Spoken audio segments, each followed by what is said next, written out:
Os dois que vocês estão vendo dizem que são pai. A lei diz que eles são pai. Mais grave que isso, a lei diz, correto, que eles têm responsabilidade de pai. Corta para mim. Mas isso não acontece. Pensa numa criança, desde os 7 anos de idade. 7. A criança, desde os 7 anos de idade, ela é violentada. Ali começa a violência nas mãos do pai, certo? Começa a violência na mão do pai. A menina faz 9. É exatamente quando a mãe descobre. A mãe descobre, correto? Aí você diz, aí ela partiu para cima do pai, mandou prender o pai, matou o pai, enfim, tocou o pai para fora. Não. Ela tomou uma outra providência. A menina tinha 9, ela mandou, correto, uma ordem para uma outra amiga dizer o seguinte, dá para comprar anticoncepcional? Exatamente isso. A partir daí, ela calmamente comprou anticoncepcional para a filha de 9 usar. Depois, ela decidiu, dizem que isso aqui é mãe. Depois, ela decidiu fazer uma tabela. Aí vocês, tabela de quê? Uma tabela. Os dias que o pai faria sexo com a filha e os outros dias que faria sexo com ela. Ela fez uma tabela, igual campeonato, certo? Até que num determinado momento, a menina agora tem 15, né? Um vizinho ouviu gritos, e chamou a polícia. Era mais uma vez a menina sendo abusada. O pai na delegacia disse o seguinte, eu não sei porque de noite eu sou sonâmbulo. Eu tenho sonambulismo. Eu acordo, vou andando, não sei nem o que faço. A mãe disse assim, eu sei, a filha é minha, põe no ar. Os abusos começaram quando a adolescente ainda era criança. Com quantos anos que começaram os abusos? 7. Para que a menina não contasse nada para a mãe, Gilmar dava presentes e também ameaçava a filha. Nós não tínhamos muitas condições, ele começava a dar presente para mim. Aos 9 anos, a adolescente pensou que se livraria dos constantes abusos que aconteciam na casa onde a família morava, no Jardim Vida Nova 1, aqui em Campinas. A mãe chegou mais cedo e flagrou o pai abusando da filha. Mas o que ela imaginou que seria o fim foi apenas o começo de um sofrimento ainda maior, que durou mais 6 anos. A partir daí, Gilmar intercalava os dias para ter relações sexuais com a filha e com a mulher. Pai e mãe ameaçavam a menina, que suportou 8 anos de muito sofrimento. Na delegacia, Gilmar Lopes Moitinho, de 43 anos, assumiu os abusos. Ele ainda tentou se justificar e colocou a culpa dos estupros em um distúrbio que ele diz ter. Eu sou sonâmbulo, eu não via o tempo que eu acordava para mexer com ela, porque eu tenho esse problema desde criança de sonambulismo. Agora, se você é sonâmbulo, Gilmar, primeiro dia que sua filha contou que você abusou dela durante o dia, por que você não foi procurar um tratamento? Porque para mim era tudo história, eu não acreditava que aquilo ali fosse verdade, que ela estava me contando e fosse verdade. Nós vamos então tentar conversar com a mãe da menina, que sabia de tudo. Ela sabia dos abusos, inclusive dava anticoncepcional para a menina. Como que é essa história? Não, moça, eu não quero falar nada, porque você já falou, então vocês já sabem. Pois bem, o que ocorre? Mas ela vai falar já. Deixa eu só dizer uma coisa. Eu, se sou o delegado, digo pro cara, o senhor é sonâmbulo? Sou.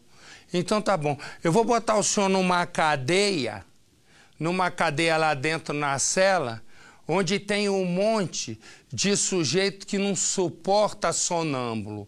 Ele disse, não, mas deixa eu dizer, se eu sou o delegado, não é isso não, eu me enganei. Eles não gostam de sonâmbulo que vai toda vez para o mesmo lugar. Qual lugar? Ir lá violentar a filha. Ele é sonâmbulo. Mas toda vez que ele tinha crise de sonambulismo, isso acordava e continuava dormindo, ele ia direitinho para a cama da filha. Sonâmbulo. E a mãe que não quis falar? Mas depois ela falou. O que ocorre? Ela disse assim, não, eu comprei anticoncepcional, porque a minha filha podia estar saindo com outro menino e ficar grávida. Quer dizer, ter uma filha do pai, um filho do pai, para ela pouco importa. Importava era os meninos da rua. Eu vou te contar. E ainda tem gente que às vezes na rua diz assim, pô, Marcelo, você ficar falando em pena de morte, um pai e uma mãe que fazem isso com a filha, pena de morte é pouco. Põe no ar. Maria Cristina Santos Vieira, de 36 anos, conta que deu sim um anticoncepcional para a filha, mas era para regular a menstruação da menina. Ela chegou em mim, mãe, eu tô afim do vizinho. Mãe, eu tô gostando do vizinho. As amigas dela toda apronta. Aí eu cheguei nela e falei, filha, você tá gostando dele? Antes que aconteça alguma coisa, se você quer ficar com ele, você fica. Mas não engravida. Vamos lá tomar remédio que é bom para você não engravidar e para você regular a menstruação. Durante a entrevista, a mãe também assumiu que sabia dos abusos. Às vezes eu sabia, algumas vezes eu sabia. Neste domingo seria mais um dia em que Gilmar teria relação sexual com a filha, mas ela decidiu pedir ajuda. A menina começou a gritar. Um vizinho ouviu os pedidos de socorro e chamou a polícia. Chegamos no local, ele franqueou nossa entrada, tendo visto que ele morava no fundo da residência. E através de uma janela nós conseguimos visualizar um indivíduo apenas em vestes íntimas, né? E adolescente num quarto chorando. O caso chocou até mesmo quem já está acostumado a lidar com situações de violência. É atípico ver esse tipo de situação lamentável. O irmão da adolescente de apenas 7 anos muitas vezes foi obrigado a presenciar os abusos. Como ninguém da família foi encontrado, os dois foram entregues para o Conselho Tutelar. Maria e Gilmar foram presos em flagrante. Os dois serão autuados pelo crime de estupro. Olha aqui, eu vou direto nesse momento, novamente a Campinas, falar com a Ana Paula, porque ela tem mais informações sobre esse caso. Por favor, Ana Paula. Marcelo, tanto a garota quanto o irmão de 7 anos foram encaminhados para um abrigo aqui de Campinas, estão sob os cuidados do Conselho Tutelar. A garota ela já passou por exames de corpo de delito e também foi atendida no CAISM, que é um hospital especializado no atendimento de mulheres que foram vítimas de abusos sexuais. E uma informação ainda mais chocante, Marcelo, esse pai teria um histórico de abusos. O Conselho Tutelar levantou algumas informações que a filha não foi a única vítima desse senhor aí. Ele também já teria feito outras garotas como vítimas no bairro onde ele morava, aqui em Campinas. Tudo isso, Marcelo, está sendo investigado agora pela Polícia Civil. Obrigado, Ana Paula. Então, presta atenção. Põe os dois aqui para mim, por favor. Então, ele que diz que é sonâmbulo, já acabou de chegar a mentira que a Ana Paula acabou de esclarecer. Segundo, ele é o que eu digo aqui todo o tempo. Fez uma vez, pode buscar que já fez várias. E agora a polícia, Conselho Tutelar, na verdade, descobriu uma série de abusos sexuais desse aí em outras meninas do mesmo bairro. Resumo, aí quando eu digo, quando o cara faz isso, ele tem que ir, correto? Tem que ser julgado e acabar de duas maneiras.